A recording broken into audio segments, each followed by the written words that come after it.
రాజస్థాన్లోని జోధ్పూర్లో నూతనంగా నిర్మించిన విమానాశ్రయ టెర్మినల్ భవనాన్ని ప్రధాని నరేంద్ర మోదీ ఇవాళ ప్రారంభించనున్నారు. సుమారు 480 కోట్ల వ్యయంతో ఈ ప్రాజెక్టును పూర్తి చేశారు. ఈ కార్యక్రమంలో రాజస్థాన్ ముఖ్యమంత్రి భజన్లాల్ శర్మ కూడా పాల్గొనున్నారు. 23,000 చదరపు మీటర్ల విస్తీర్ణంలో నిర్మించిన ఈ టెర్మినల్ ద్వారా ఏడాదికి 20 లక్షల మంది ప్రయాణికులకు సేవలు అందించే వీలుంటుంది.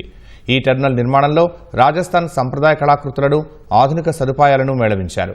దేశవ్యాప్తంగా ప్రాంతీయ వాయు మార్గాల అనుసంధానాన్ని మెరుగుపరచడానికి సవరించిన ఉడాన్ పథకాన్ని ప్రధాని మోదీ ప్రారంభించనున్నారు.